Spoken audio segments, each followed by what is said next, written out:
Você já se perguntou sobre os anjos mencionados nas Escrituras? Esses seres espirituais despertam curiosidade e fascínio em muitas pessoas. Neste vídeo, vamos explorar mais profundamente o papel de dois anjos proeminentes, Gabriel e Miguel. Também vamos analisar o intrigante personagem de Lúcifer, que se tornou Satanás. Prepare-se para descobrir mais sobre esses seres celestiais e sua importância nas narrativas bíblicas. Quem são os anjos? A primeira pergunta que surge é: quem são os anjos? Vamos recorrer às Escrituras. Quando estudamos o Antigo Testamento, por exemplo, descobrimos que os anjos são mencionados 108 vezes. Os anjos intercedem nas vidas dos patriarcas Abraão e Jacó, como mostra o livro de Gênesis. No livro de Êxodo, Moisés também encontrou anjos durante o período de peregrinação no deserto. Êxodo 14, versículo 19 diz: Então, o anjo de Deus, que ia adiante do exército de Israel, se retirou e ia atrás deles. Também a coluna de nuvem se retirou de diante deles e se pôs atrás deles. No total, a palavra anjos ou anjo aparece 32 vezes no livro da lei, nos escritos de Moisés. Os anjos de Deus são apresentados nas Escrituras como a hoste dos céus. Os anjos são seres reais, não são figuras míticas ou opiniões. São personalidades espirituais e têm um impacto físico. Assim como o mundo demoníaco está oculto, o mundo angelical também está oculto. Os anjos nos cercam. Seu impacto dinâmico é inegável. Embora você não os veja, não há nada que os anjos de Deus não observem. Podemos não ser capazes de tocá-los, mas os anjos tocam as pessoas. Embora você não possa lidar com eles, eles podem destruir reis. Na Bíblia, o Senhor escolheu um anjo específico para ir adiante de Moisés ao Egito, e somente ele destruiu toda uma nação.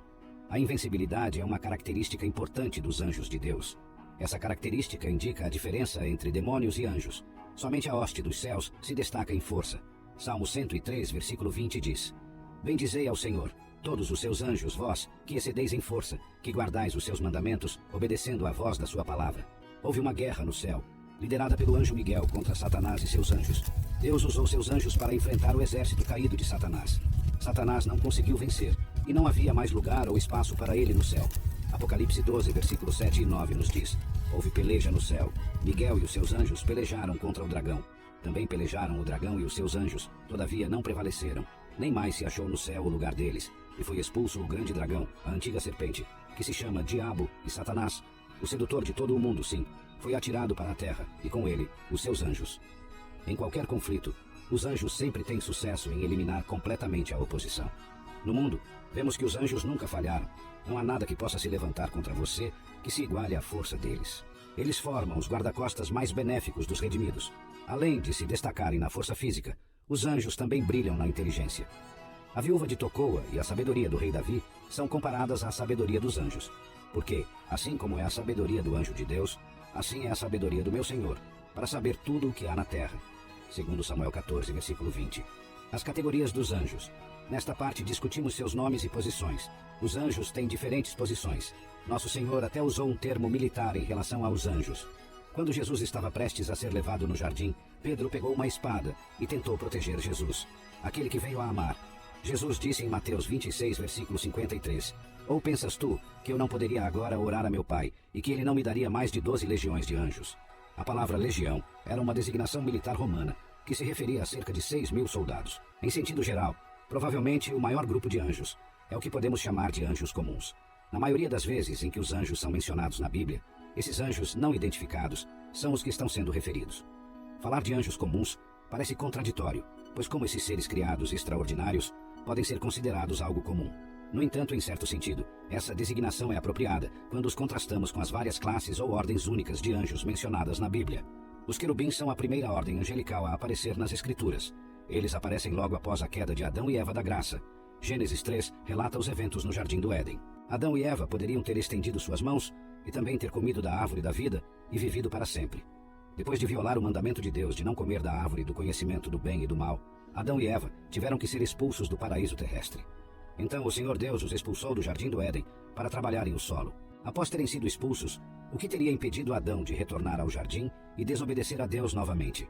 Gênesis 3, versículo 24, diz que após expulsá-los, o Senhor Deus colocou poderosos querubins a leste do Jardim do Éden, juntamente com uma espada flamejante que se movia para proteger o caminho para a árvore da vida.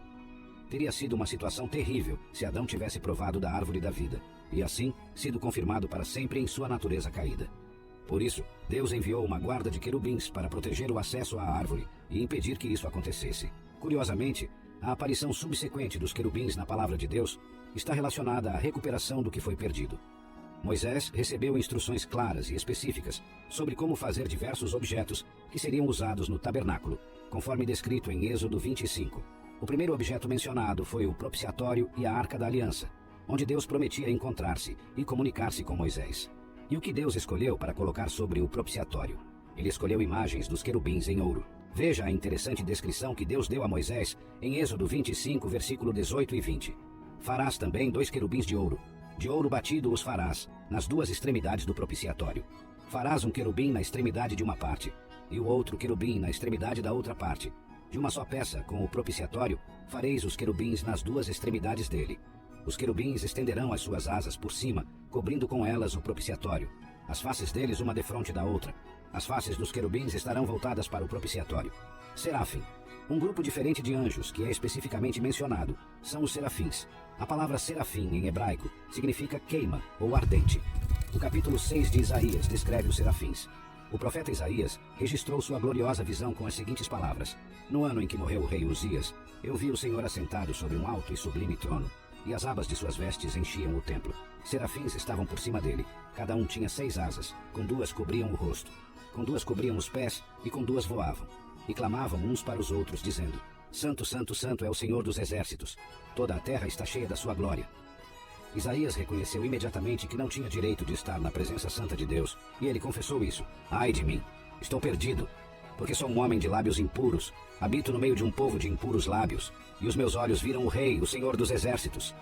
Então, um dos serafins voou até Isaías com uma brasa viva nas mãos, que ele havia tirado do altar com uma tenaz.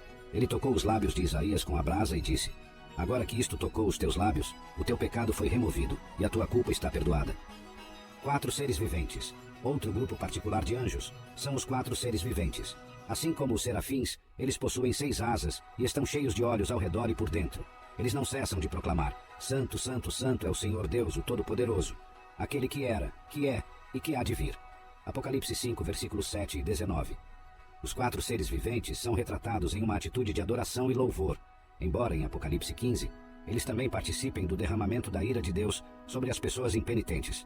Arcanjo Miguel. Um cargo angelical especial é o de arcanjo, que é ocupado apenas por um anjo, conforme registrado nas Escrituras. A palavra arcanjo significa príncipe principal, indicando que esse anjo é o mais proeminente de todos os santos anjos. O nome do arcanjo é Miguel, cujo significado é: quem é como Deus? Sempre que ouvimos esse nome, estamos ouvindo uma pergunta: quem é como Deus? Muitas vezes, nas Escrituras, homens que receberam visitas angelicais quiseram adorar a criação em vez do Criador.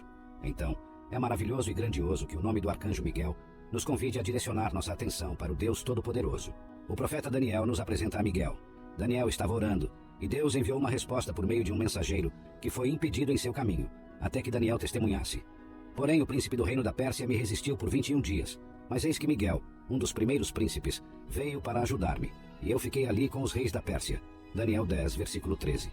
Portanto, Miguel teve que lutar para garantir a livre passagem da palavra de Deus. Toda vez que o vemos, ele está envolvido em algum tipo de batalha espiritual. Em seu papel como guerreiro, Miguel tem um dever especial com Israel. Em Daniel 10, versículo 21 e 12 e versículo 1, ele é chamado de príncipe dessa nação. Ao estudarmos a história antiga e moderna, podemos perceber que Gabriel e Miguel são 2 anjos mencionados nas Escrituras com funções específicas. Miguel é chamado de arcanjo e é descrito como um guerreiro que defende Israel. Em Judas, capítulo 1, versículo 9, é relatado que Miguel teve uma disputa com o diabo sobre o corpo de Moisés, mas com a ajuda do Senhor, Miguel prevaleceu.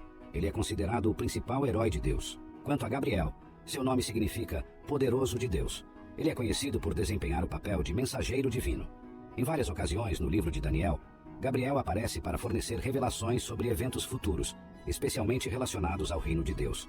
Ele aparece a Daniel para explicar o significado de suas visões. No Novo Testamento, Gabriel é enviado por Deus para dar importantes notícias.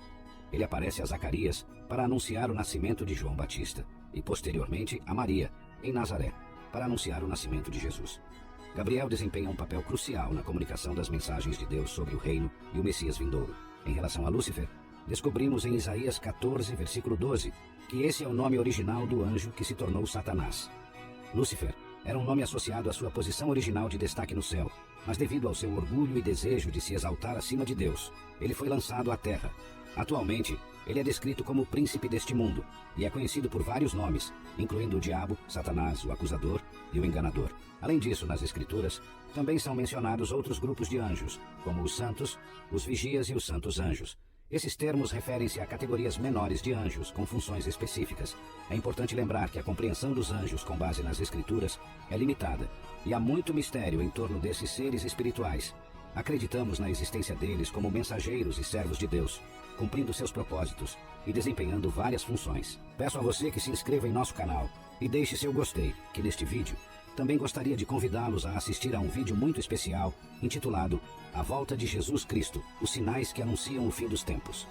Neste vídeo, você terá